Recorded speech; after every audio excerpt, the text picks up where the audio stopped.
ॐ नमो भगवते वासुदेवाय। ॐ नमो भगवते वासुदेवाय। ॐ नमो भगवते वासुदेवाय।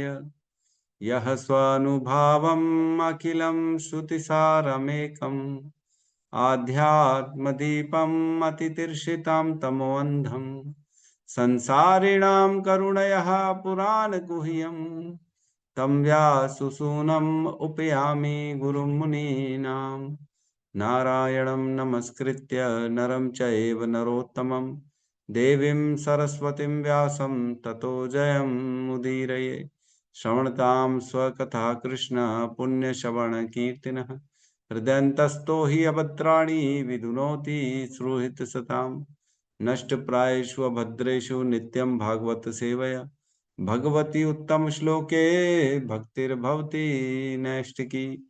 श्रवणतः श्रद्धया नित्यं गृणतश्च स्वचेष्टितं कालेन नातिदीर्घेण भगवान् विशते हृदि।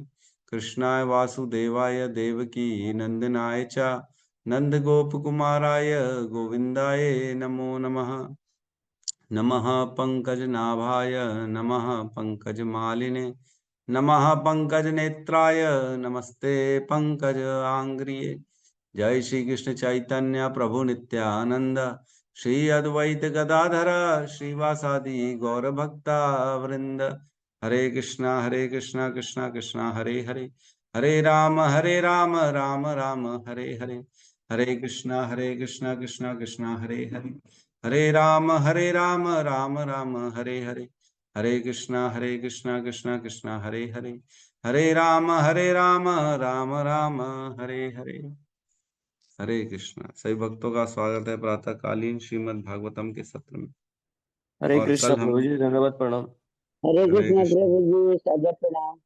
हरे कृष्णा माता जी प्रणाम।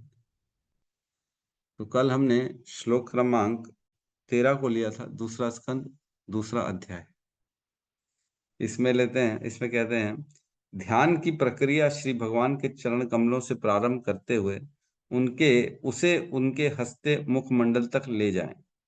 इस तरह पहले ध्यान को चरण कमलों पर एकाग्र करें, फिर पिंडलियों पर, तब जांघों पर और क्रमशः ऊपर की ओर उठाते जाएं। मन जितना ही एक एक करके श्री भगवान के विभिन्न अंगों पर स्थिर होगा, बुद्धि उतनी ही अधिक परिकृष्ट परिकृष्ट परिष्कृत होगी। तो ये जो है भगवान पर ध्यान की हमने कल प्रक्रिया पे जो है चर्चा करी थी कि भगवान पे कैसे ध्यान करना है, एक एक अंगों पे ध्यान करना है और फिर धीरे धीरे ऊपर बढ़ना है ना।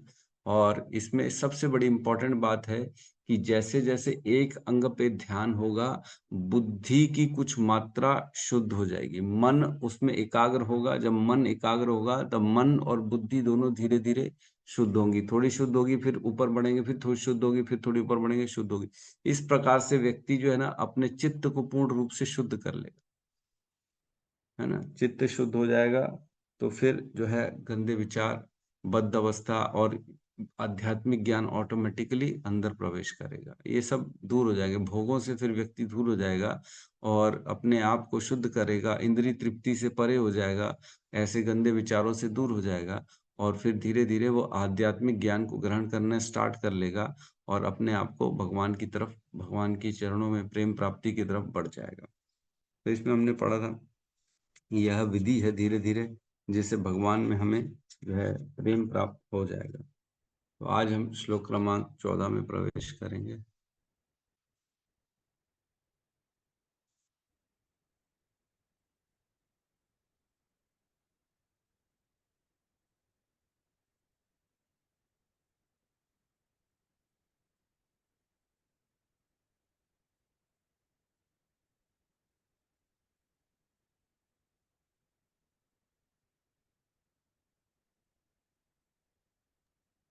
ठीक है, क्लियर है। जी प्रभु जी। श्लोक क्रमांक 14 अध्याय 2 स्कंद 2 हृदय में श्री भगवान। यावन्न जायेत परावरेऽस्मिन् यावन्न जायेत परावरेऽस्मिन् विश्व ईश्वरे दृष्टरि भक्तियोगः विश्वेश्वरे द्रष्टरि भक्तियोगः तावत् स्थवीयः पुरुषस्य रूपम् तावत्स्थवीयः पुरुषस्य रूपम् क्रियावसाने प्रयतः स्मरेत क्रियावसाने प्रयतः यावन् जायेत् परावरेऽस्मिन् यावन्न जायेत परावरेऽस्मिन् विश्वेश्वरे दृष्टरि भक्ति योगः विश्वेश्वरे दृष्टि भक्तियोगः तावत् स्थवीयः पुरुषस्य रूपम् तावत्स्थवीयः पुरुषस्य रूपम् क्रियावसाने प्रयतः स्मरेत क्रियावसाने प्रयतः स्मरेत यावन्न जायते परावरे अस्मिन् यावन्न जायते परावरेऽस्मिन् विश्वेश्वरे दृष्टिर्भक्तियोगः विश्वेश्वरे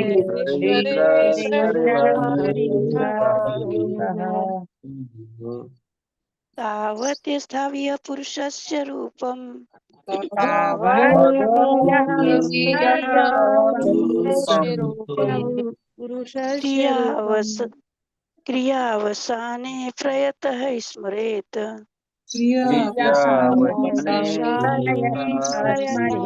स्मरेत यावन्न हरे जाये कृष्ण स्थावरे अस्मिन् यावन्न यावन्नेतरे जायेस्मिन् विश्वेश्वरे देष्टरि भक्तियोगः विश्वेश्वरे दृष्टिर्भक्तियोगः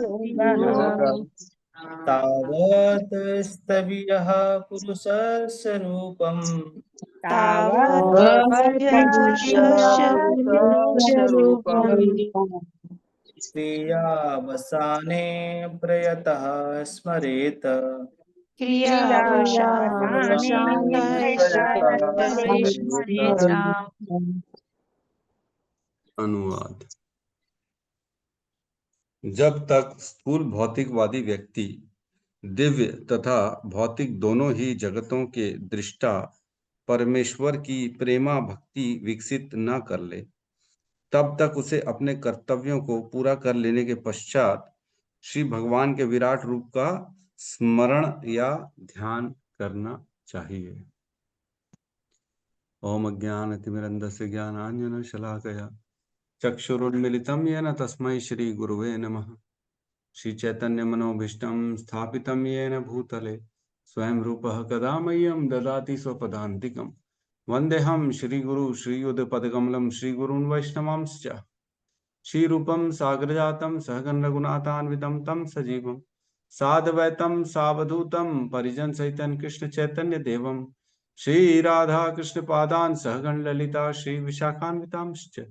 हे कृष्ण करुणा सिंधु दीनबंधु जगतपते गोपेश गोपिका कांता राधा कांत नमस्तुते। तप्त कंचन गौरांगी राधे वृंदावनेश्वरी वृषभानुसुते देवी प्रणमामि हरिप्रिये। वाञ्छाकल्पतरोभश्च कृपा सिन्धुभ्य एव च पतितानां पावनेभ्यो वैष्णवेभ्यो नमो नमः। नमो विष्णुपादाय कृष्णपृष्ठाय भूतले श्रीमते भक्तिवेदांत स्वामीति नमस्ते सारस्वती देवे गौरवाणी प्रचारिणे निर्विशेष शून्यवादी पाश्चात्य देशतारिणे।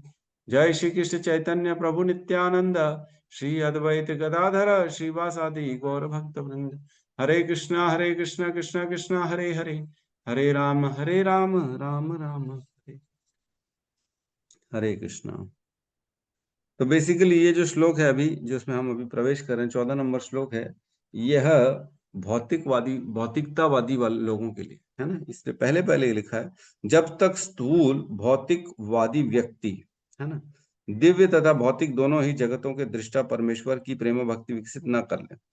मतलब बेसिकली ऐसा आदमी जो भगवान के दिव्य रूप की धारणा नहीं कर पा रहा है, जो अपने आप को भगवान के जो रूप हैं, जो हमने पढ़ा परमेश्वर के रूप में भगवान हृदय में है या मंदिर में जो विग्रह के रूप में है, उसमें अपना ध्यान जो नहीं लगा पा रहा, उन लोगों के लिए ही ये श्लोक है ना। अपने ऐसे लोगों के लिए नहीं है जो मंदिर भी जा रहे हैं और जो भक्ति कर रहे हैं और जो भगवान पे ध्यान दे रहे हैं, ऐसे लोगों के लिए नहीं है। फिर भी इसमें हमारे लिए सीखने के लिए बहुत कुछ है इस श्लोक में। तो इसमें कह रहे हैं कि यावत न जायेत परावरेस्मिन, यावत जब तक है ना, जब तक नहीं, यावत न जायते जब तक नहीं विकसित करेगा, जायत मीन्स विकसित नहीं कर लेता, परावरे अस्मिन, पर आवर, परावर है ना, पर और आवर से मिला है परावर। पर मीन्स यह, पर मीन्स हम पढ़ते ना, एक होती परा और एक होती अपरा है ना। भगवान की सृष्टि होती है ना, एक परा जिसमें जो है केवल जो है जीवात्माएं और भगवान होते हैं, और एक होती अपरा जिसमें ये 5 तत्व होते हैं, अहंकार बुद्धि और ये सारी चीजें होती है, मन बुद्धि अहंकार है ना। भूमि रापो अनल वायु खम मनो बुद्धि रेव च अहंकार इति में भिन्ना प्रकृति अष्टधा। ये अपरा प्रकृति होती है भगवान की, जिसमें 8 चीजें सम्मिलित होती है। तो ये अपरा जो होती है ये निकृष्ट होती है, और परा जो होती है उत्कृष्ट होती है प्रकृति, जिसमें परा में भगवान और जीवात्माएं आते हैं। तो यहाँ कह रहे हैं पर और आवर मीन्स आध्यात्मिक जगत और यह भौतिक जगत है ना। एक श्रेष्ठ जगत जो है आध्यात्मिक जगत, और एक भौतिक जगत जिसमें ये सारी चीजें हैं, प्रकृति है, मन बुद्धि अहंकार है, 3 गुण हैं है ना, ये सारी चीजों से मिलावट बनी हुई है। अस्मिन, यह दिव्य और भौतिक जगत दोनों के जो स्वामी हैं परमेश्वर, अस्मिन मीन्स यहाँ पे परमेश्वर है, और ऐसे परमेश्वर जो विश्व ईश्वरे, जो पूरे विश्व के ईश्वर है, इन दोनों के ईश्वर हैं वो। यावन न जायते, जब तक व्यक्ति विकसित न कर ले ऐसे भगवान जो पर और आवर, जो भौतिक सृष्टि और आध्यात्मिक सृष्टि दोनों के परमेश्वर हैं और पूरे विश्व के जगत के ईश्वर हैं, ऐसे भगवान में जो दृष्टरी हैं, दृष्टरी बोला गया यहाँ पे, मतलब वह हर चीज देखने वाले, दृष्टरी। हम कभी होटल जाते हैं या सोने की शॉप जाते हैं ज्वेलरी लेने, तो हर कहीं कैमरे लगे रहते हैं, हर कहीं है ना। और कैमरों से एक अंदर बैठा हुआ है मालिक जो है शोरूम का, वह कैमरों से हर जगह ध्यान दे रहा है, देख रहा है कि कौन क्या कर रहा है, क्या टेबल में क्या दिख रहा है ना। हमको पता ही नहीं है कि कोई हमको देख भी रहा है, लेकिन वह अंदर कैबिन में बैठ के वो टीवी के माध्यम से, कैमरे के माध्यम से सब कुछ देख रहा है कि कौन क्या कर रहा है, उससे छुपा हुआ नहीं है। जो ही कोई गलत काम करेगा तुरंत वह जो है आ जाएगा और पुलिस के पास पहुंच जाएगा। तो इसमें दृष्टि, भगवान सब कुछ देख रहे हैं, भगवान हमारे हृदय में बैठे हैं, और भगवान हर इच्छा, हर द्वेष, हर भौतिक भोगों के प्रति जो हमारी लालसा है उसको भगवान देख रहे। हम क्या कर हैं, किसी भक्त को अंदर ही अंदर गाली दे रहे हैं तो भगवान देख रहे हैं दृष्टि, भगवान की नजर से कुछ भी छुपा हुआ नहीं है। हमको लग रहा है ना, अरे मैं तो जो है अपना जाल बिछा के अपना काम सिद्ध कर लूंगा, पता ही नहीं पड़ेगा किसी को किसको नहीं पता पड़ेगा, संसार में लोगों को नहीं पता पड़ेगा, लेकिन जो भगवान है, परमात्मा हमारे हृदय में बैठे हैं, उनसे से क्या छुपेगा, कुछ भी नहीं छुपता है ना।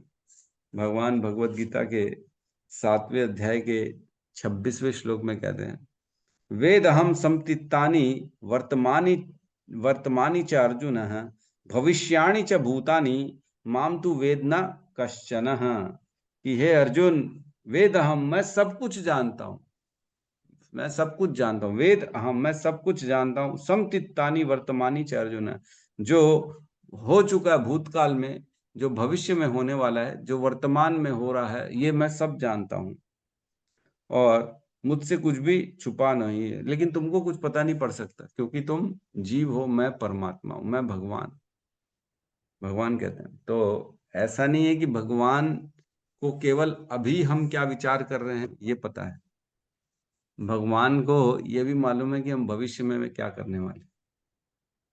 अरे प्रभु कैसी बात कर रहे हो, भगवान को कैसे मालूम मैं क्या करने वाला हूँ, 4 दिन बाद क्या करने वाले हैं, 10 दिन बाद क्या करने वाले हैं, है ना, है ना, 20 साल बाद क्या करने वाले हैं, मृत्यु कब आने वाली है, अगला जीवन क्या होने वाला है, सब मालूम है भगवान को, छुपा हुआ कुछ भी नहीं।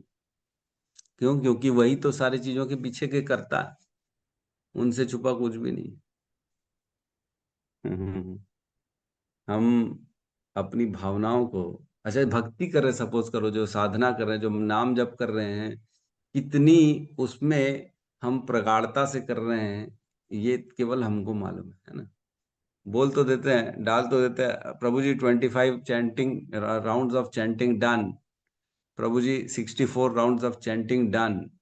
अब वो कितनी मात्रा में, किस स्थिति में किया गया है, ये तो भगवान ही जानते हैं और आप ही जानते हैं।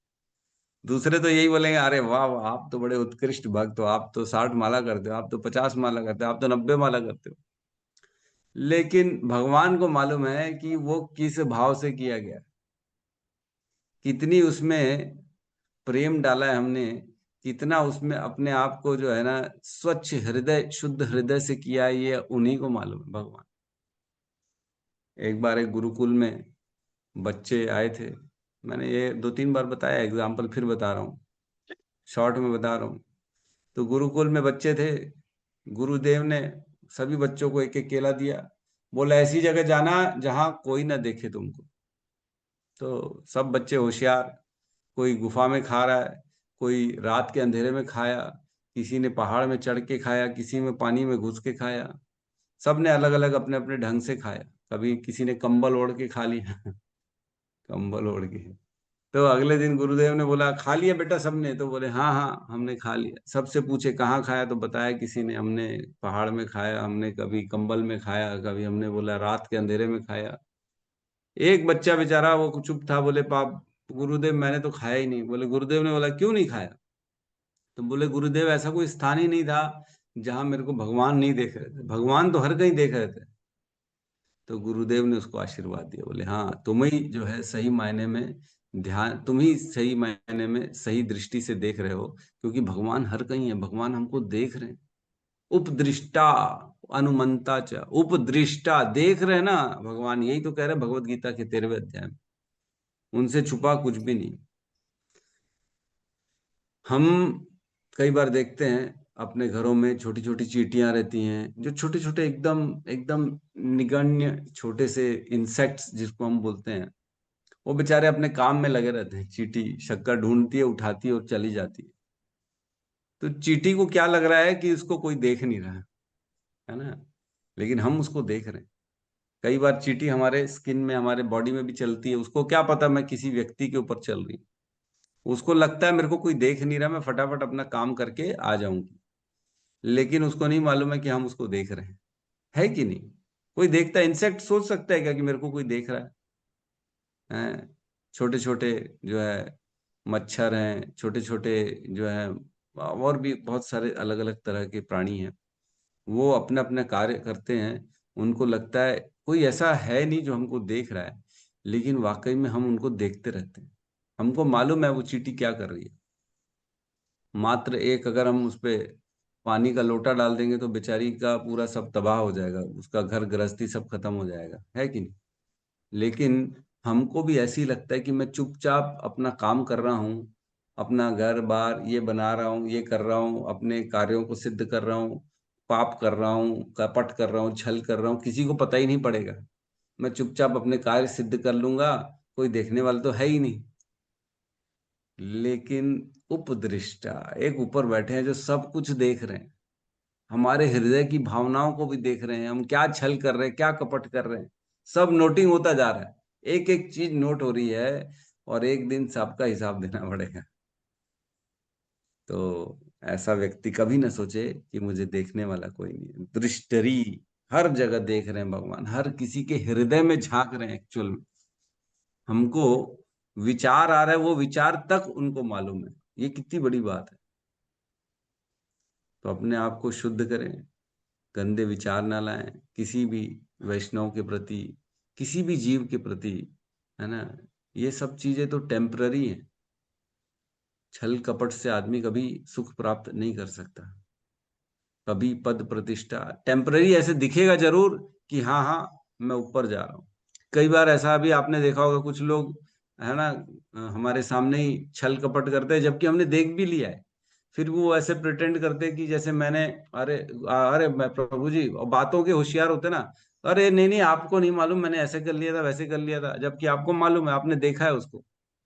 फिर भी आप क्या बोलते, छोड़ो यार हटाओ, कौन बहस करेगा, कौन इनको बैठ के समझाएगा कि तूने गलत किया, तूने चोरी करी है, मैंने देखा है, नहीं मानेगा नहीं मानेगा, वो बहस ही बहस करता रहेगा। और जब वो बहस करके आता है, उसको लगता है देखा मैंने चुप करा दिया उसको, मैं जीत गया, उसको पता ही नहीं पड़ा। लेकिन आपको वाकई में मालूम है, आप बात नहीं करना चाहते हो, ठीक है कोई बात। तो इसी प्रकार भगवान को हर चीज मालूम है। उपदृष्टरी, भगवान से दूर कुछ भी नहीं है, भगवान हर चीज को देख रहे हैं। ऐसे भगवान यावत न जायेत परावरे अस्मिन विश्व ईश्वरे दृष्टरी, ऐसे भगवान में जब तक विकसित नहीं कर लेता है, जो भगवान पूरे विश्व के ईश्वर हैं, जो दृष्टरी हैं, जो पर और अवर, आध्यात्मिक जगत और भौतिक जगत दोनों के स्वामी हैं, ऐसे भगवान में जब तक क्या विकसित न कर ले, भक्ति योग, भक्ति का, भगवान से संबंध, भक्ति में सेवा न भगवान में जब तक वह विकसित न कर ले, तब तक क्या करना चाहिए, तब तक, या तावत मीन्स तब तक, स्थवीय पुरुषस्य रूपम, जो स्थवीय मीन्स जो भौतिकवादी लोग हैं, जो भगवान के विग्रह में ध्यान नहीं दे सकते, जो भगवान के दिव्य रूप का स्मरण नहीं कर सकते, ऐसे लोग स्थावीय, जो भौतिकवादी हैं, जो निपट भगवान को नहीं मान रहे हैं, या भगवान के मंदिर नहीं जा रहे हैं, या उनको लगता है नहीं नहीं मंदिर जाने का कोई मतलब नहीं है, अपन तो मजे करें जीवन में, तो ऐसे लोगों के लिए क्या करना चाहिए, पुरुषस्य रूपम, उनको भगवान के विराट रूप में अपने आप की धारणा लगानी चाहिए। पुरुषस्य रूपम, स्थवीय पुरुषस्य, विराट रूप का ध्यान करना चाहिए। और क्या करना चाहिए, क्रियावसाने, जो उनके अपने कर्तव्य हैं, क्रियावसाने मीन्स हर व्यक्ति के कर्तव्य होते हैं ना, नियत कर्म, नैमित्तिक कर्म, और क्या होता है, काम्य कर्म, काम्य कर्म, नियत, आपातकालीन कर्म, 4 प्रकार के कर्म बताए गए हैं व्यक्ति के जीवन में। नित्य कर्म, जो उसको रोज करने चाहिए, है ना, सुबह उठना है, माला जप करना है ना, टूथपेस्ट करना है, नहाना धोना है, प्रसाद पाना है कि नहीं, स्नान करना है, और अपने बच्चों का देख रेख करना है, और बच्चा है तो कोई उसको पढ़ाई करनी है ना, अपने शिक्षक की बात को मानना है, जो भी उसे कर्तव्य दिए गए नित्य कर्म जो उसको रोज करने हैं, वो कर्म। और एक होता है नैमित्तिक कर्म, जो कभी कभार करने वाले कर्म है ना, साल में श्राद्ध कर लिए, है ना, और जो है साल में और भी अन्य अन्य जो कर्म होते हैं, कभी कभी करने वाले जो कर्म होते हैं, वो कर्म कर लिए।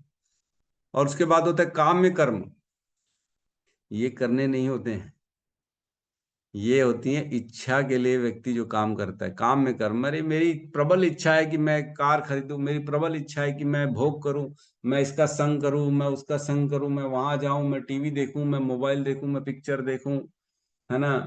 इस तरह के जो कर्म होते हैं, इसको काम में कर्म कहते हैं। जो व्यक्ति अपनी इंद्रिय तृप्ति के लिए करता है, उसको काम में कर्म, तो काम में कर्म करने की जरूरत नहीं है। नित्य और नैमित्तिक कर्म और आपातकालीन कर्म तो अलग ही हो गए। जो आपातकालीन स्थिति में व्यक्ति कर्म करते हैं, जैसे कोई अचानक देहांत हो गया, तो अपने कर्मों से आज मैंने चैंटिंग नहीं करी, क्यों? क्योंकि हमारा जो है ऑल ऑफ सडन किसी का एक्सीडेंट हो गया, वो मर गया, या उसको मेरे को हॉस्पिटल ले जाना पड़ गया, तो मैंने अपने सारे नित्य कर्म को छोड़ दिया, क्योंकि आपातकालीन कर्म आ गया था ना, इसलिए नित्य कर्म तो छोड़। ऐसे कर्म को कोई प्रॉब्लम नहीं, वो काट सकता है, आपातकालीन कर्म काट सकता है, नित्य और नैमित्तिक कर्म को। लेकिन काम्य कर्म व्यक्ति को नहीं करना चाहिए, अपनी इंद्रिय तृप्ति के लिए कार्य नहीं करना चाहिए। अरे वो लाइट आ गई फाइनली।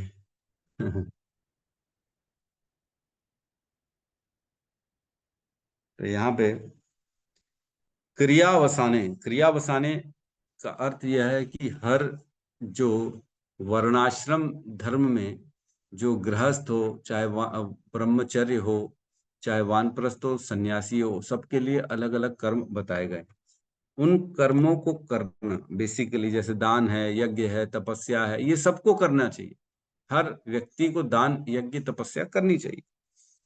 तो ऐसे कर्म क्रियावसाने, ऐसे अपने कर्तव्यों को पूरा करने के बाद प्रयतः स्मरेत, उसे प्रयतः स्मरेत, स्मरण करना चाहिए। किसका? भगवान जो पुरुषस्य रूपम, जो विराट रूप के भगवान है, उनका स्मरण करना चाहिए। क्लियर हो गया? समझ में आ गया? यावत न जायते परावरे अस्मिन विश्व ईश्वरे दृष्टरी भक्ति योगा। भगवान जो विश्व के ईश्वर है, जो सबको देख रहे हैं, उनके ऊपर व्यक्ति को जो है भक्ति योगा, प्रेम डेवलप जब तक ना हो, तब तक क्या करना चाहिए? तब तक वह अपने सारे कर्तव्यों को करता रहे। जैसे सुबह उठता है, नैमित्तिक कर्म, वर्णाश्रम धर्म में कर्म बताए गए हैं, वह कर्म को करने के बाद व्यक्ति को जो समय मिलता है, उसमें ऐसा शेड्यूल बनाए वो कि वह भगवान के विश्व रूप का ध्यान कर सके।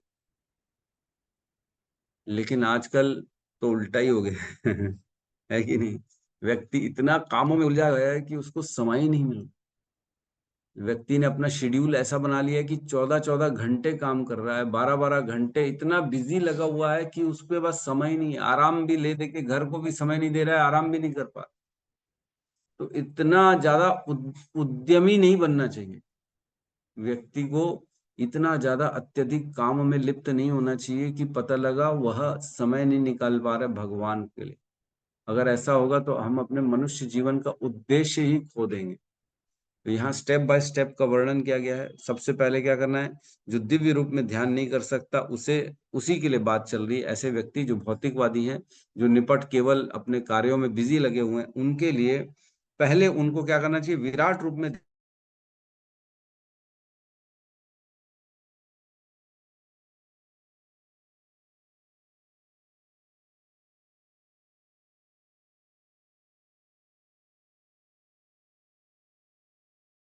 हरे कृष्णा। आवाज आ रही है मेरी? ठीक है। तो अपने आप को ऐसा रूटीन बनाना चाहिए कि अपने कर्तव्यों को कर लेने के बाद जो समय बचे, उसमें भगवान के विराट रूप का चिंतन करना चाहिए उसको। तो ऐसे चिंतन से क्या होगा? एक्चुअल में ऐसे चिंतन से उसकी बुद्धि और मन दोनों शुद्ध होना चालू हो गए। उसको धीरे धीरे ऐसे चिंतन करने से ये समझ में आता जाएगा कि ये मेरे लिए कितना इम्पोर्टेंट है। भगवान की स्थिति वो समझ पाएगा, अपनी स्थिति समझ पाएगा, अपना और भगवान का संबंध समझ पाएगा। और जब ऐसे धीरे धीरे उसकी बुद्धि शुद्ध होगी, तब जाके वो भगवान के दिव्य रूप में अपने आप को ध्यान लगा पाएगा, अपना ध्यान लगा पाएगा। मतलब बेसिकली उसको भगवान में प्रेम उत्पन्न होगा, भगवान से प्रेमा भक्ति का संबंध स्थापित कर पाएगा। हम सभी का उद्देश्य क्या है? हम साधना भक्ति करते हैं, नाम जप करते हैं, क्लास अटेंड करते हैं, इसका उद्देश्य क्या है? हम रोज क्लास आ रहे हैं श्रीमद् भागवतम, इसका उद्देश्य क्या है? एक ही उद्देश्य है कि एक दिन मेरे हृदय में भगवान के प्रति ऐसी शुद्ध प्रेमा भक्ति उत्पन्न हो जाए। यही उद्देश्य। संसार की किसी वस्तु में मैं न लिप्त रहूं, केवल और केवल भगवान से जाके मैं अपना संबंध बना लूं, भगवान से मेरा प्रेम हो, भगवान के साथ मैं आदान प्रदान करूं, हर चीज का, हर सेवा का। यह उद्देश्य होता है कि नहीं? कि कोई और उद्देश्य है? किसी का उद्देश्य ये हो सकता है कि मेरे जो है ना, मेरा करोड़पति बन जाऊं। भगवान की भक्ति इसलिए कर रहा है कि बिल्कुल मेरा ये कार्य सिद्ध हो जाए, मेरे बच्चे की शादी हो जाए, मेरे बच्चे को बच्चा हो जाए, या मेरे कोई बच्चा हो जाए, या मेरी अच्छी पत्नी हो जाए। देखिए ऐसा है, भगवान का प्रेम, भगवान में प्रेम उत्पन्न हो जाए और भगवत प्राप्ति में कोई अंतर ही नहीं, क्योंकि जिसका प्रेम भगवान में हो गया उसको निश्चित तौर से भगवत प्राप्ति होनी है ना। तो ये अलग भी है और एक भी है। यहाँ रहते रहते प्रेम आ गया, तो अब भगवान से जब प्रेम हो गया जिसको, तो उसको कौन रोक सकता है भगवत धाम जाने से? कोई नहीं रोक सकता। वो तो रहते रहते ही भगवान के साथ जुड़ जाता है। जब इसी संसार में रहेगा, वो इसी संसार में रहते रहते ही भगवान से जुड़ जाएगा। अब उसको सांसारिक वस्तु से कोई लेना देना नहीं है, केवल भगवान के साथ उसका संबंध बन गया है, तो वो निश्चित तौर से भगवान में ही, इस धाम में, इसके इस जीवन के बाद भगवत धाम को ही जाएगा। कोई फर्क नहीं पड़ने वाला है ना। तो यहाँ पे हमने पहले भी पढ़ा था 2.2.6 में कि भक्ति से क्या होता है, हम अपने जीवन में बद्ध अवस्था जो है ना, उससे हमको जो है छुटकारा मिलता है। 2.2.6 उसमें हमने पढ़ा था, मनुष्य को इस प्रकार स्थिर होकर श्री भगवान की सर्वशक्तिमत्ता के कारण अपने हृदय में स्थित परमात्मा की सेवा करनी चाहिए, क्योंकि वे सर्वशक्तिमान भगवान सनातन एवं असीम हैं। अतः वे जीवन के परम लक्ष्य हैं और उनकी पूजा करके मनुष्य बद्ध जीवन के कारण को दूर कर सकता है। अपने बद्ध जीवन के कारण को दूर कब तभी कर सकते हैं हम जब भगवान की सेवा करें, भगवान में अपने ध्यान को स्टार्ट करें। और एक्चुअल में क्या है, हमको ना भगवान के मंदिर जाना चाहिए।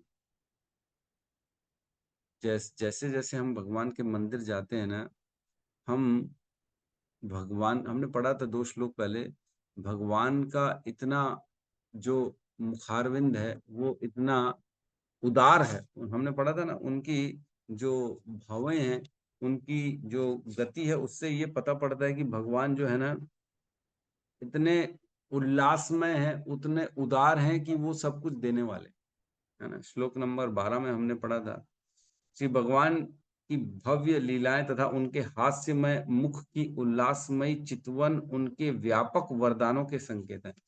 मतलब भगवान सब कुछ देना चाहते हैं, ये संकेत है उनके मुखारविंद से, उनके भ्रुवों से, उनकी चितवन से, कि वो सब कुछ देना चाहते हैं, बस हम जाके मांगे तो सही।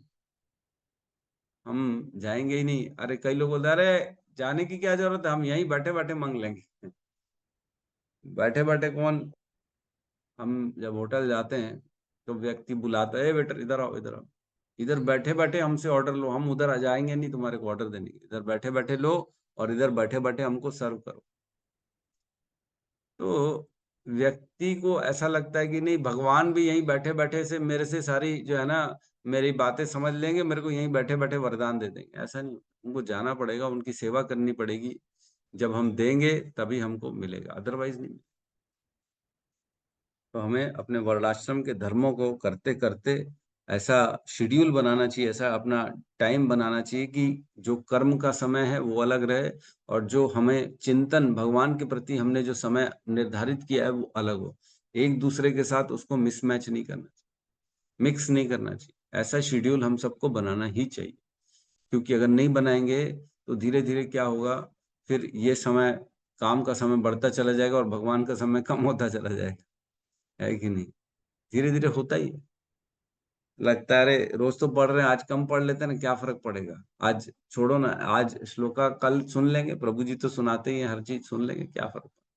खुद की मेहनत करेंगे नहीं, खुद पढ़ेंगे नहीं, स्मरण करेंगे नहीं, तो धीरे धीरे क्या होगा, हम अपने केवल कर्मों को करते जाएंगे, और धीरे धीरे जैसे जैसे कर्मों में ज्यादा समय देंगे तो वही चिंतन ज्यादा बढ़ेगा, और धीरे धीरे हमारा जो चित्त है वो अशुद्ध होगा, वो भोगों के प्रति उतना ज्यादा बढ़ेगा, और हम भी फिर आध्यात्मिक ज्ञान को ग्रहण नहीं कर पाए।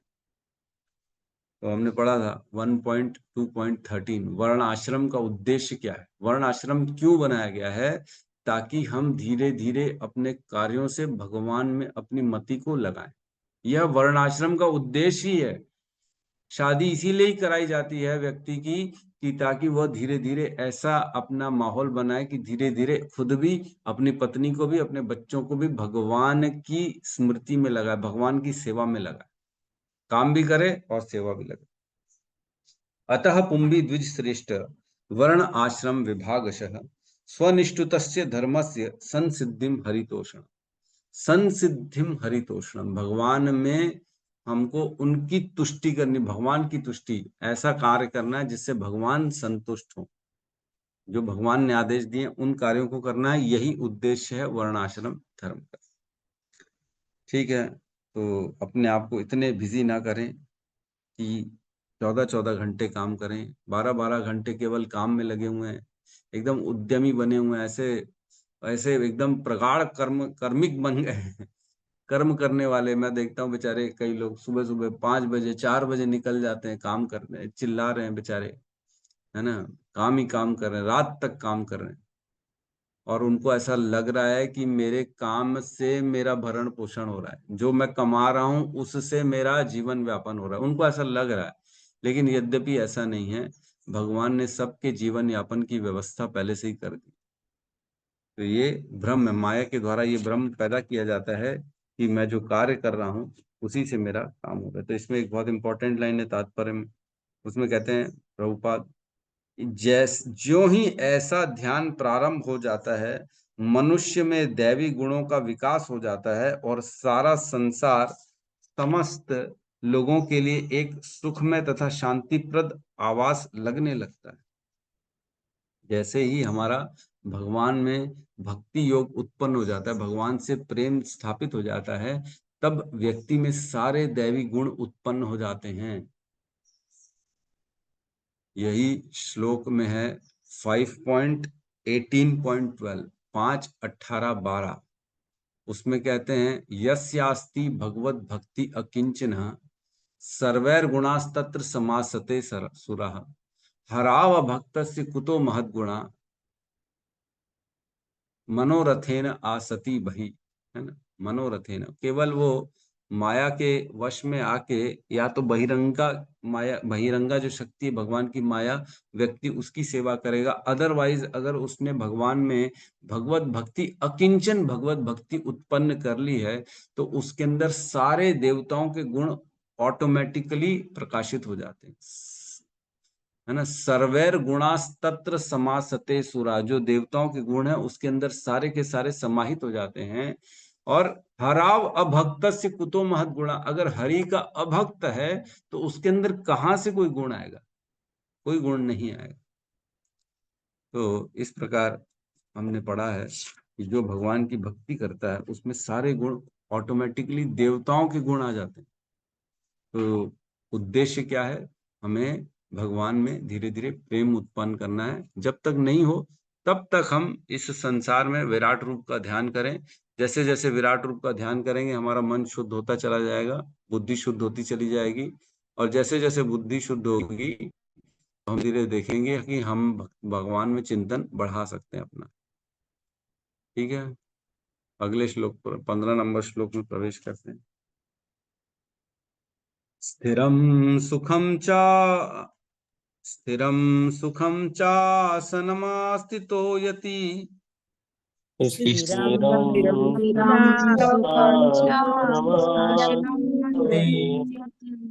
यदा जिहासुरिममङ्गलोकम्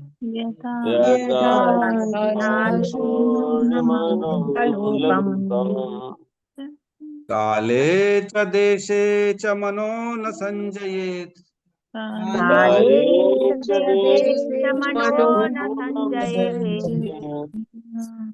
प्राणान् नियच्छेन मनसा जितासु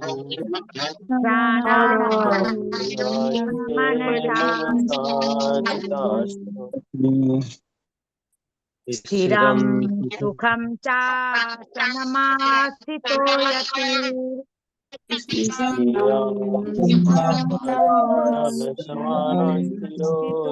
यति यदा जिहासुरिममङ्गलोकम् यदा यदा जिहासो जिहासोऽयममृतम् काले च देशे च मनो न संजयेत् काले च देशे च मनो न संयते प्राणाननियस्तेन मनसा जितासुः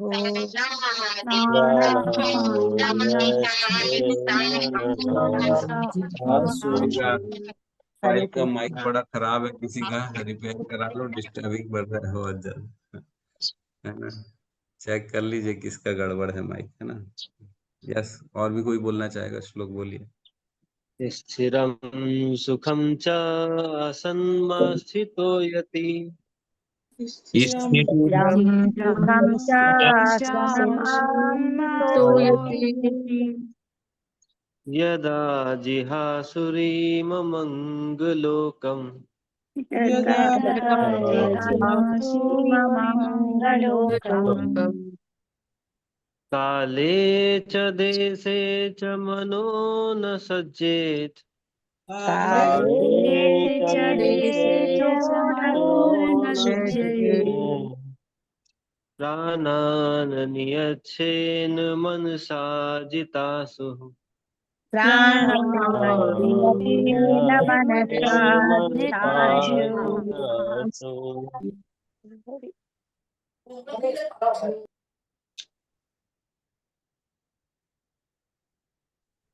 अनुवाद। आवाज आ रही है मेरी? जी प्रभु जी। हे राजन, योगी जब भी इस मानवीय ग्रह को छोड़ने की इच्छा करे तो वह उचित काल या स्थान में के विषय में व्यग्र हुए बिना सुविधा पूर्वक अविचल भाव से आसन लगा ले और प्राणवायु को नियमित करके मन द्वारा अपनी इंद्रियों को वश में करे। यहाँ पे चर्चा चल रही है जब मृत्यु का समय आए, है ना, तब जब योगी जब इस मानवीय ग्रह को छोड़ने की इच्छा करे, जब मरणासन का समय रहे, तब की बात चल रही है और योगियों के लिए बात चल रही है ना। तो बेसिकली हमको योगी, हमने पढ़ा भगवत गीता के, ये सारा डिटेल है ना 6वें अध्याय के 23, 24, 25, 26 नंबर श्लोक में लिखा हुआ है।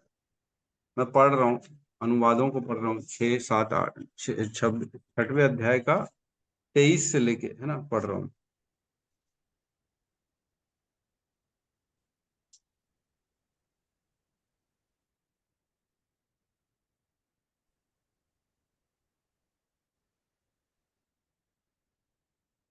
मनुष्य को चाहिए कि संकल्प तथा श्रद्धा के साथ योगाभ्यास में लगे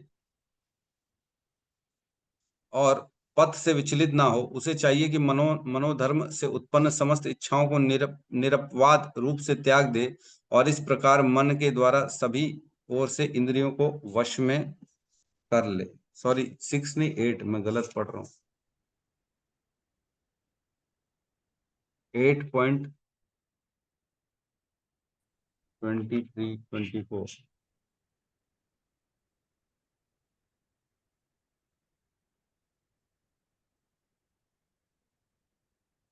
8.23 में कहते हैं, हे भरत श्रेष्ठ, अब मैं तुम्हें उन विभिन्न कालों को बताऊंगा जिसमें इस संसार से प्रयाण करने के बाद योगी पुनः आता है अथवा नहीं आता। फिर 24 नंबर श्लोक में कहते हैं, जो परब्रह्म के ज्ञाता हैं वे अग्निदेव के प्रभाव में, प्रकाश में, दिन के शुभ क्षण में, शुक्ल पक्ष में या जब सूर्य उत्तरायण में रहता है, उन 6 मासों में इन संसार से शरीर त्याग करने पर वे उस परब्रह्म को प्राप्त करते हैं।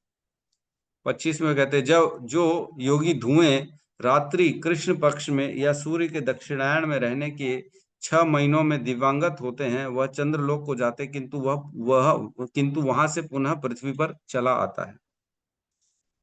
26 में कहते हैं, वैदिक मतानुसार इस संसार से प्रयाण करने के 2 मार्ग हैं, एक प्रकाश का तथा दूसरा अंधकार का। जब मनुष्य प्रकाश के मार्ग से जाता है तो वह वापस नहीं आता, किंतु अंधकार के मार्ग से जाने वाला पुनः लौटकर वापस आता है।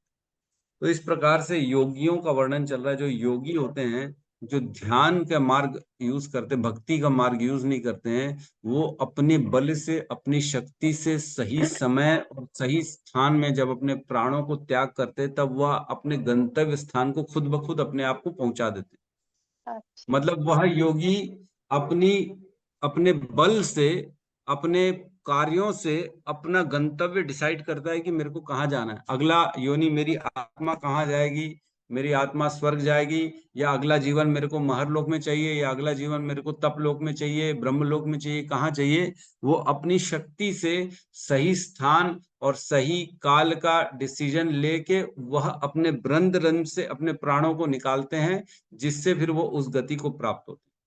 तो उसमें डिसाइड करना पड़ता है, उत्तरायण में है समय अभी की दक्षिणायण में है, कृष्ण पक्ष है अभी की जो है शुक्ल पक्ष है, अभी दिन का उजाला है कि रात का अंधेरा है। इस प्रकार के अनेक अनेक जो है वो कार्य होते हैं, उसको फिर उस समय वो छोड़ दे, उस समय फिर अपने प्राणों को त्यागता है। तो जब मृत्यु का समय आए तब क्या करना है वह बता रहे हैं यहाँ पे, है ना। क्या कह रहे हैं आप, मैं अब अपन श्लोक में आते हैं है कि नहीं?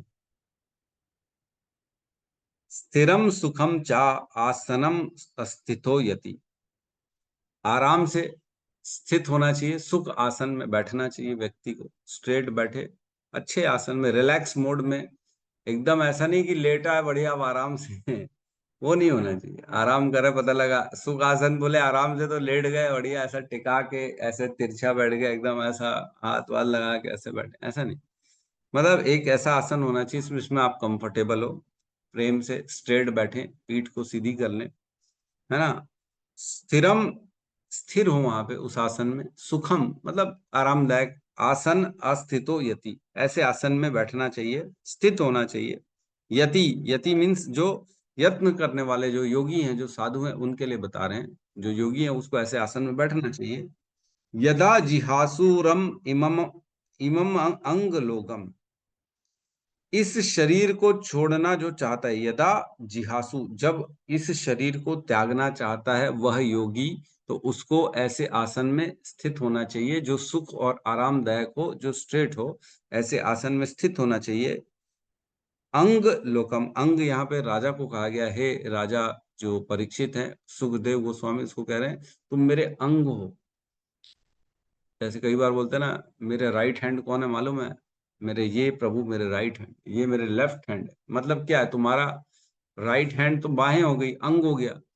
तो मेरे अंग, अंग इसलिए बता रहे सुखदेव गोस्वामी क्योंकि तुम मेरे इतने प्रिय हो, तुम मेरे राइट हैंड हो, मेरे अंग हो, मेरे शरीर के अंग इतने प्रिय हो। अंग इसलिए कह रहे हैं लोकम, इस संसार से जब शरीर छोड़ना चाहते हैं ऐसे योगी, हे राजन सुनो अब क्या करना चाहिए उसको। काले च देशे च मनो न सज्जयेत, उसे अब इस बात का चिंतन नहीं करना चाहिए कि कौन सा काल है और कौन सा स्थान है। काले च देशे च, जो व्यक्ति, जो योगी संसार से जाने वाला है, जिसका मृत्यु का समय आ गया है, उसको इस बात की चिंतन नहीं करना चाहिए कि मैं कौन सी स्थान में हूँ, कौन से समय है। अभी अभी तो रात का समय, अभी मेरे को प्राण देना नहीं चाहिए, अभी प्राण नहीं निकलने चाहिए मेरे, है ना। या अभी समय अच्छा नहीं है, ये तो जो है कौन सा महीना चल रहा है, ये महीना तो ठीक नहीं है, या आज तो शनिवार है, ये काल ठीक नहीं है, इस काल में समय को जो है ना हमको जो है प्राण नहीं निकालने चाहिए। ऐसे कई बार हो जाता है। या काल की या स्थान की भी आती, कई बार लोग बोलते हैं अरे मैं हॉस्पिटल में अपने प्राण नहीं देना चाहता, मेरे को घर ले चलो, मैं ये कौन सी जगह आ गया हूँ, मेरे को घर ले चलो, मैं वहीं पे अपने प्राण त्यागूंगा। जो प्राण त्यागने वाला, जिसका अंत काल आ जाता है ना, वो ऐसी चिंतन करते हैं, अरे नहीं नहीं मैं अपने घर वालों के बीच में अपना जो है प्राण त्यागूंगा। कई लोग बोलते हैं मैं धाम जाके अपने प्राण त्यागूंगा। कई लोग बोलते हैं मैं अपने बच्चे का मुंह देखना चाहता हूँ, बस आखिरी इच्छा मेरी यही है कि मैं अब अपने बच्चे का मुंह देख लूं। कई लोग अपने पेट्स, कुत्ते बिल्ली का भी स्मरण करते हैं, अरे मैं चले जाऊंगा तो मेरे कुत्ते का कौन ध्यान देगा तो काले च स्थाने च, ऐसे किसी भी विषय, वस्तु, स्थान, काल का चिंतन नहीं करना चाहिए जब अंत काल आए। तो ये बता रहे हैं चिंतन नहीं करना चाहिए। न सज्जय, ऐसे कोई विषय के बारे में विचार नहीं करना चाहिए जब प्राण निकलने का टाइम आया था। क्या करना चाहिए, प्राणान नियच्छेन मनसा जितासु। प्राणान मीन्स इंद्रियों को मन के द्वारा कंट्रोल करना चाहिए। और जित आसु, आसु मीन्स जो अपनी श्वास है, जो सांस है, उसको खुद अपने आप कंट्रोल करना चाहिए। प्राण वायु को कंट्रोल करना चाहिए और इंद्रियों को मन के द्वारा कंट्रोल करके उसको संकुचित कर लेना चाहिए। इधर उधर भगाना नहीं चाहिए इंद्रियों को। अंतकाल में पता लगा अंतकाल आ गया और इधर भी विचार कर रहा है, उधर भी विचार कर रहा है ना। अपना कई लोग फोटो लगा लेते हैं अपनी प्रिय हीरोइन का, हीरोइन एक्ट्रेस का, जिसको वो पसंद करते हैं। अरे बस तेरी याद में बस अब मैं प्राण दे रहा हूँ। तेरी याद। तो स्मरण किसका चल रहा है?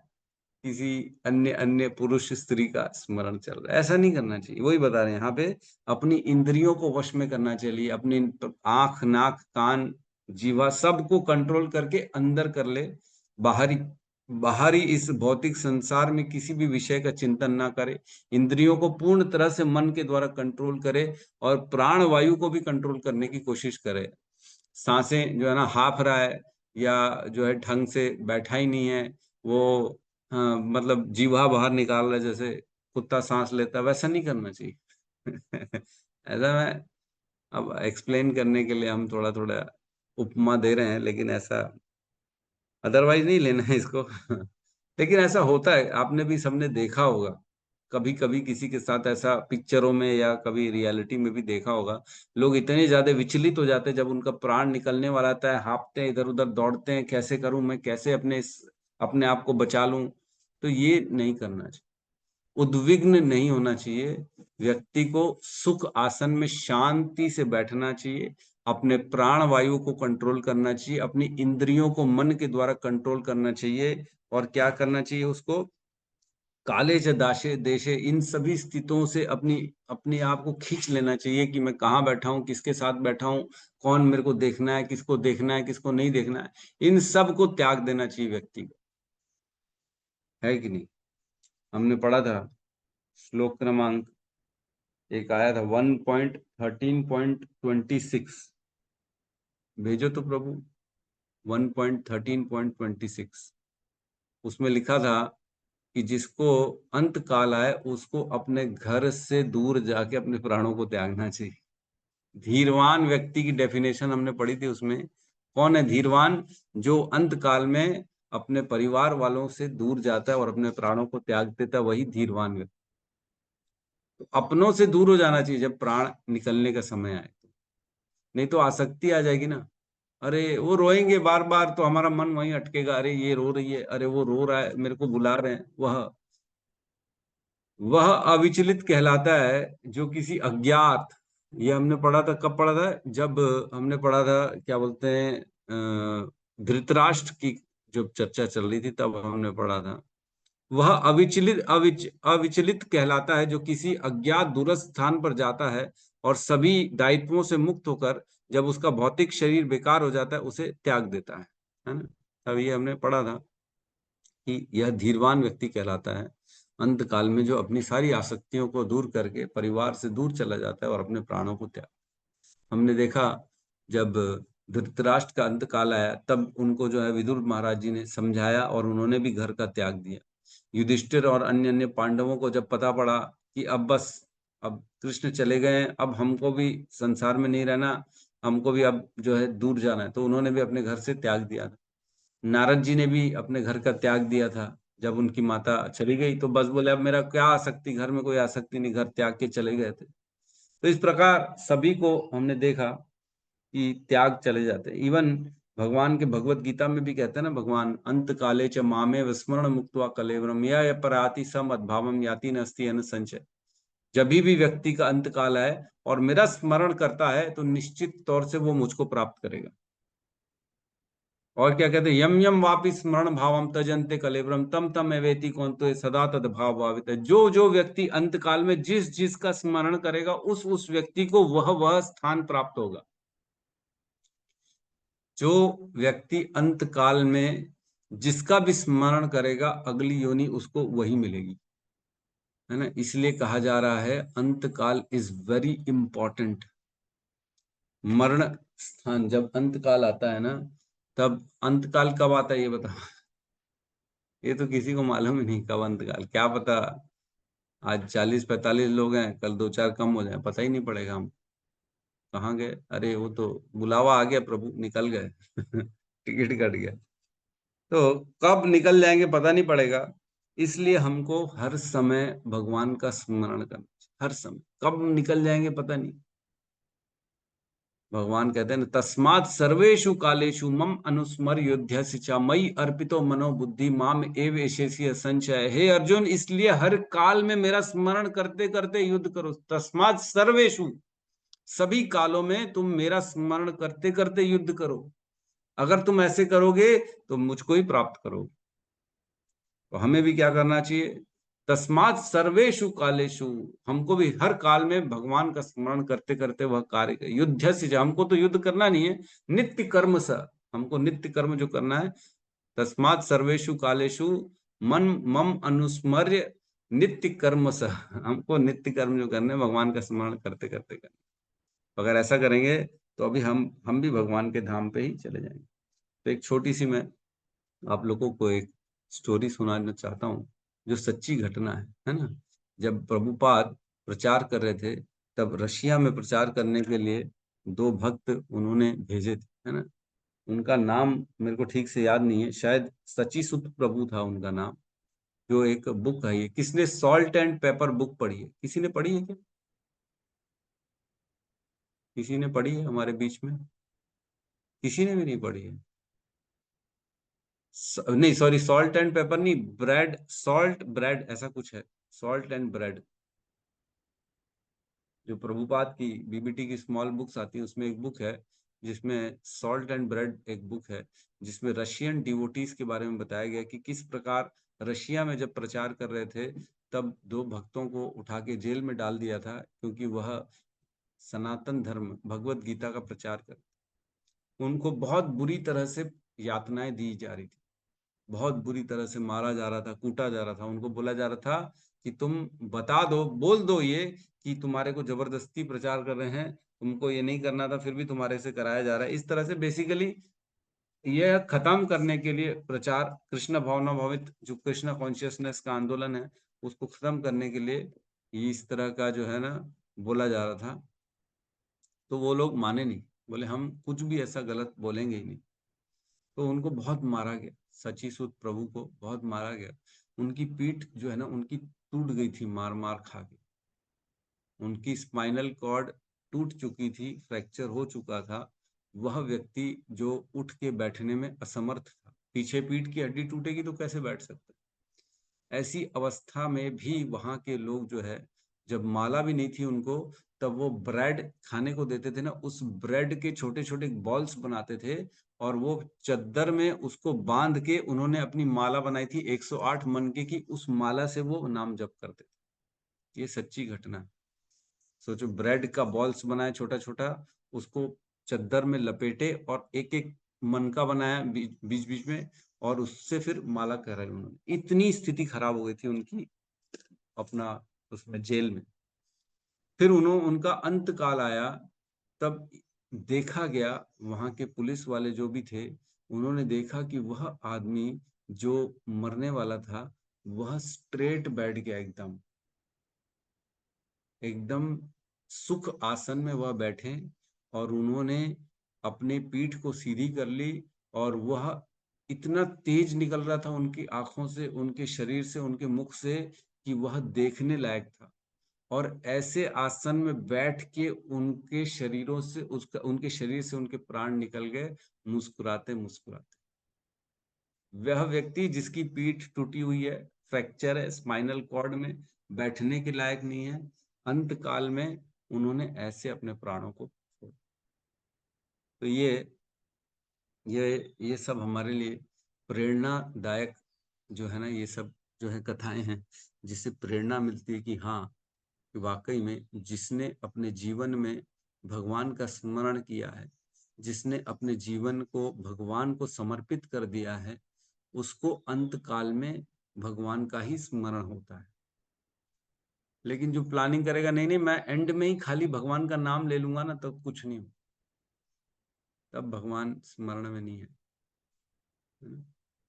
तो अंत काल में भगवान का स्मरण हमारी प्लानिंग से नहीं आता, लेकिन जिसने जीवन भर भगवान को अपने जीवन दे दिया है, उसके अंत काल में भगवान उसके ऑटोमेटिकली स्मरण में आ जाते हैं। हमने एक श्लोक पढ़ा था 1.18.4 1.18.4, उसमें हमने पढ़ा था कि जो पूरा जीवन भगवान की कथाओं को श्रवण में लगा देता है, उसको अंत काल में किसी भी प्रकार की भ्रांति नहीं होती, किसी भी प्रकार का संशय नहीं आता उसके हृदय में, यार या कोई उसको कुछ और गंदा विचार डाल दे तो वो फंसता नहीं उन विचारों में। भगवान स्वयं उसको अपने पास लेके आते हैं, स्वयं भगवान उसके हृदय में प्रवेश करके अपना विचार प्रकट करा देते हैं उसको।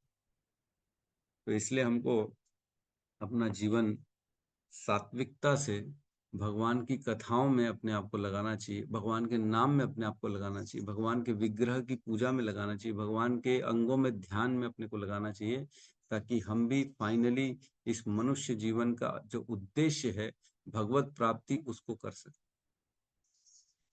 ठीक है, किसी का कोई प्रश्न है तो हम ले सकते हैं।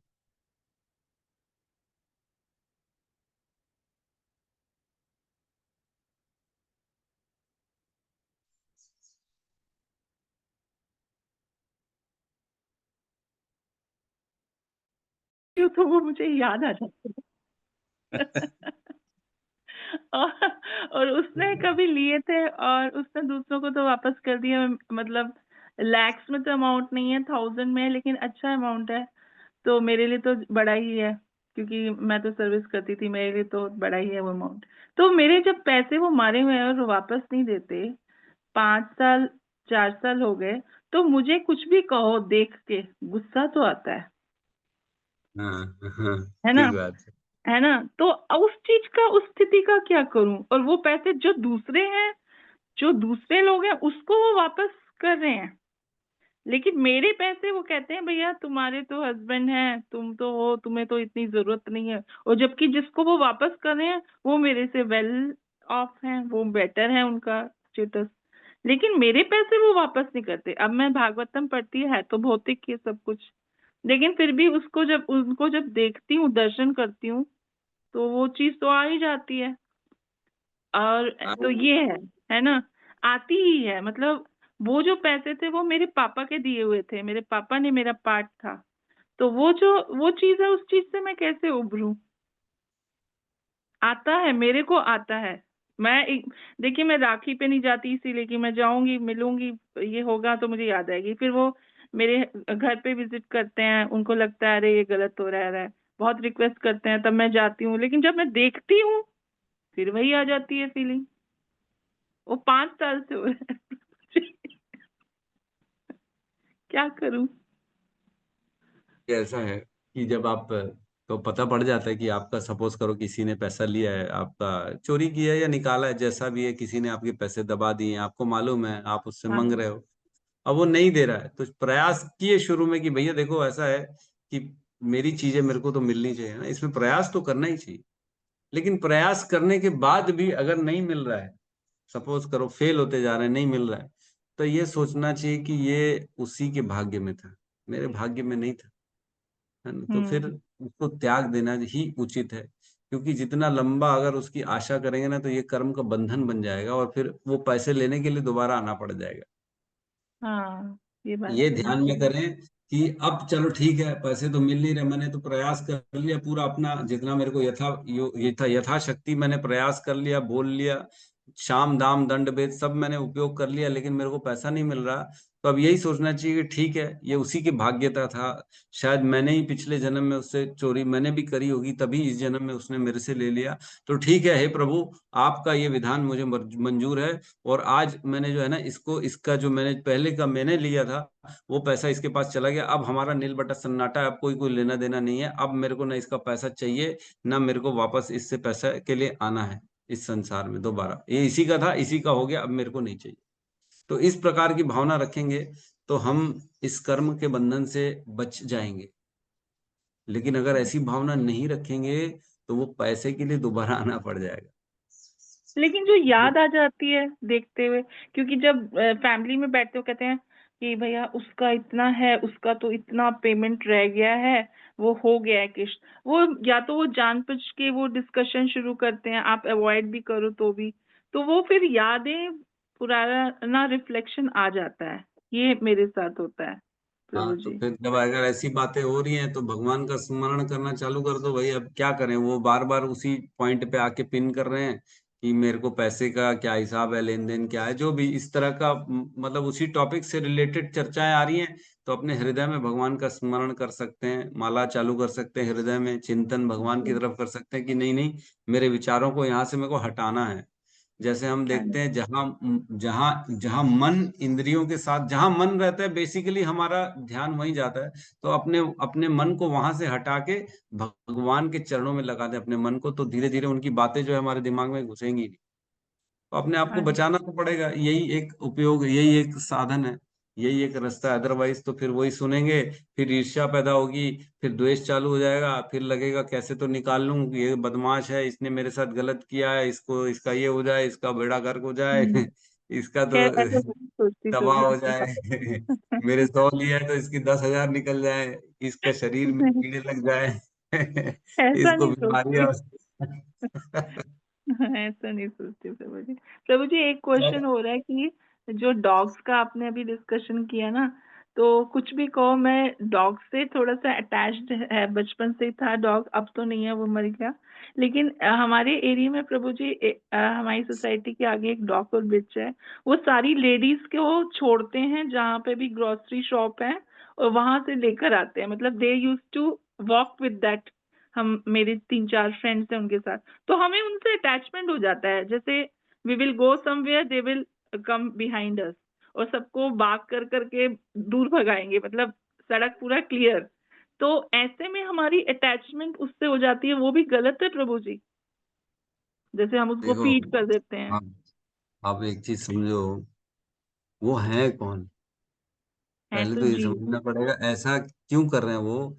क्योंकि कहीं ना कहीं वे जीवात्माएं जो आपके साथ पहले आपके जो संग थे ना, जैसे सपोज करो वॉक करे, उन्हीं में से कोई किसी की मृत्यु हो गई होगी, अब वो अपने सहेलियों को याद करके वापस से वो डॉग के रूप में आ गया और वो वापस से आपका संग करना चाह रहा है, वो वापस से घूमना चाह रहा है। तो ठीक है, वह आपके पुराने संगी साथी हैं, ये निश्चित है।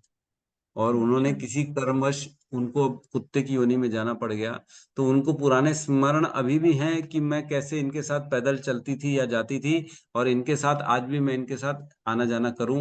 और वो वापस अपने दोस्तों के साथ वापस से री एस्टेब्लिश करना चाहते हैं अपने संबंध को। लेकिन अब उनकी अच्छा। योनि कौन सी होगी, कुत्ते की योनि होगी। तो कुत्ते की योनि के साथ कौन करेगा, कोई नहीं कर सकता। हाँ। तो हमको उनके ऊपर दया करनी चाहिए, उनको थोड़ा सा प्रसाद देना चाहिए, क्योंकि हमारे हाँ। थे ना कभी हमारे साथ वो उठना बैठना हाँ किए जी। थे, इसलिए आज हमारे साथ ऐसा कर रहे हैं। तो हाँ। उनको प्रसाद दें, उनको उनके ऊपर दया करें, उनको कृपा करें, उनको कैसे भी करके उस योनि से छुटकारा दिलाने की व्यवस्था करें, ताकि उनका भी उद्धार हो जाए, ताकि दोबारा मनुष्य योनि मिले और उनको भक्ति मिले और वो भगवान को प्राप्त कर सके। तो तो प्रभु जी जैसे प्रसाद देती हूँ, तो ये अटैचमेंट तो नहीं है ना नहीं नहीं, मेरी? ये तो दया है, वही तो कह रहा हूँ, उन पे दया करें, उन पे कृपा करें, क्योंकि आप अभी भी मनुष्य में हैं और वो गलती से अपने किसी गलत काम की वजह से, गलत इच्छा की वजह से वह कुत्ते की योनि में चले गए, लेकिन थे तो आपके मित्र, आपके साथ हम्म। पुराना उठना बैठना करते थे वो। लेकिन अब किसी कारणवश वो चले गए हैं, वो अब आपको एक्सप्लेन तो नहीं कर सकते थे, मैं ये थी, मैं वो थी, मैं तेरे साथ उठती थी बैठती थी, बता तो नहीं सकते, हम्म। हम समझ भी नहीं सकते। लेकिन हम्म। कहीं ना कहीं ऐसा जो व्यवस्था होती है, वह पुराने स्मरणों के कारण ही होती है। तो आप उन पे दया करें, प्रेम ना करें, आसक्ति ना डालें, क्योंकि हाँ। ये तो बल्कि एक लेसन है कि देखो, छोटी सी गलती इंसान को कुत्ता बना सकती है। हम्म। छोटी सी गलती से हम कहाँ से कहाँ पहुंच जाएंगे, और जब वहां पहुंच जाएंगे तो फिर कुछ करने के लिए बचेगा नहीं, ऑप्शन ही नहीं रहेगा हमारे पास हाथ में। अभी मनुष्य योनि में तो बहुत ऑप्शन है, माला कर सकते हैं, अपने आप अपने चित्त को भगवान में लगा सकते हैं, हम अपना उद्धार कर सकते हैं। यान्ति देवव्रता देवान पित्रान यान्ति पितृव्रता भूतानि यान्ति भूतेजि यान्ति मत याजिनो अभिमाम। हम जिसकी पूजा करते हैं हम उसके धाम को चले जाएंगे। पितरों की हाँ। पूजा करेंगे तो पितरों के पास जाएंगे, भूतों को पूजा करेंगे तो भूतों के पास चले जाएंगे। भगवान की पूजा करेंगे तो भगवान के धाम में जाएंगे, तो भगवान के ऊपर अपना स्मरण करें, भगवान में चित्त लगाएं, भगवान का प्रसाद पाएं, भगवान का नाम जप करें, नहीं तो हमारी भी हालत यही होने वाली। जी और 99%, 99.99% लोग जो इस संसार में हैं उनको दोबारा मनुष्य योनि नहीं मिलने वाली है, नहीं मिलने वाली। बहुत गिने चुने लोग ही हैं जो अपने आप को दोबारा मनुष्य योनि में ला पाएंगे। बहुत मुश्किल है, मनुष्य योनि लाना मुश्किल है तो भगवत धाम तो बहुत दूर की बात है। तो सोच समझ के कार्य करें, नहीं तो फंस जाएंगे इस 84 लाख योनियों के चक्कर में। कभी किसी को कुत्ता बनना पड़ेगा, गधा बनना पड़ेगा, सांप बनना पड़ेगा, बिच्छू बनना पड़ जाएगा, फिर बन जाएंगे तो फिर कुछ बचेगा नहीं, फिर ऐसे ही घूमते रहेंगे अपने पुराने संगी साथी को ढूंढते हुए। फिर पता लगा वो पहचानेगा नहीं, वो तो उल्टा पत्थर मार के दूर कर देगा क्योंकि पहचानेगा नहीं, और हम रोते रहेंगे, अरे तेरे साथ तो मैं ये करता था, तेरा कितना ख्याल करता था, आज देखो मेरे को पहचान नहीं रहा, मैं कुत्ता बन गया हूँ। तो कहाँ से पहचानेगा, कुत्ता बन गया तो कौन पहचानेगा? तो हालत खराब होने वाली है। ये तो लेसन है। थैंक यू प्रभु जी। हरे कृष्ण हरे कृष्ण। हरे कृष्ण, धन्यवाद प्रणाम, थैंक यू। तो यस, 29 अक्टूबर को दीपदान का कार्यक्रम रखा गया है हमारे निवास स्थान पे। राधा माधव जो है हमारा निवास स्थान, जो है राधा माधव निवास। तो आप सभी को विनती है कि आप आएं वहां पे, और दीपदान का कार्यक्रम शाम का है 6 बजे से, उसके बाद चादम की व्यवस्था है। तो सभी से विनती है कि सभी को आए। मैं इसलिए अभी से बता रहा हूँ ताकि शेड्यूल बना के रखें, 29 तारीख में तो टाइम है, फिर भी शेड्यूल आप ऐसा बना के रख लें, ठीक है? तो यहाँ पे हम क्लास हरे को कृष्ण क्लोज करते हैं। हरे कृष्णा। प्रभु जी, आज हमारे यहाँ भी है प्रभु जी। अच्छा, हरि बोल, हरि बोल, हरे कृष्ण। कल अचानक जो है ना प्रभु जी बोले जो है, मैं महाराज को बहुत हाँ, पहले से बोला, तो कल अचानक जो है महाराज बोले कि ठीक है आज आज का रख लेते हैं करके। तो आज हमारे यहाँ भी है, अच्छा, तो सभी भक्तों को आमंत्रित, सादर आमंत्रित हैं आप लोग, सब आइए, सब परिवार है ना, तो महाराज को संग मिलेगा। हाँ, हरि हरे बोल, बहुत सुंदर। तो आज हिज ग्रेस रोणी नंदन प्रभु जी के घर में प्रोग्राम है दीपदान का, वही शाम का 6 बजे के बाद होगा प्रभु, और क्या। 6 बजे का ही रखें प्रभु, 6 बजे महाराज आ ही जाते हैं ना, मतलब डाट 6 हम्म, बजे आ ही जाते हैं महाराज, एकदम पंक्चुअल उस मामले में, टाइम के मामले में तैयार बैठे रहते हैं वहाँ पे मंदिर में वैसे। हाँ, तो ठीक है, सबको प्रयास करिए, आज प्रभु जी के निवास स्थान में पहुंचिए, और 29 तारीख को हमारे यहाँ का प्रोग्राम रखिएगा, है ना? तो दोनों का शेड्यूल मैं दोबारा एक बार और रिमाइंड जरूर करा दूंगा।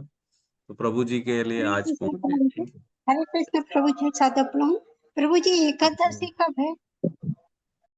हरे कृष्णा, हरे हरे कृष्णा, हरे कृष्णा कृष्णा हरे हरे कृष्णा, कृष्णा कृष्णा कृष्णा हरे हरे राम, हरे राम हरे राम, राम हरे राम राम राम हरे हरे। समस्त भक्त वृंद की जय। जय सद्गुरु शील प्रभुपाद की जय। जय जय। गौर प्रेमानंदे, हरि हरि बोल, हरि बोल। हरि हरि बोल। हरे कृष्ण प्रभु हरे जी। कृष्णा प्रभु जी, दंडवत प्रणाम। हरे कृष्ण सभी भक्तों को दंडवत प्रणाम। हरे कृष्ण, हरे कृष्ण प्रभु जी। हरे कृष्ण हरे प्रभु जी। कृष्ण। हरे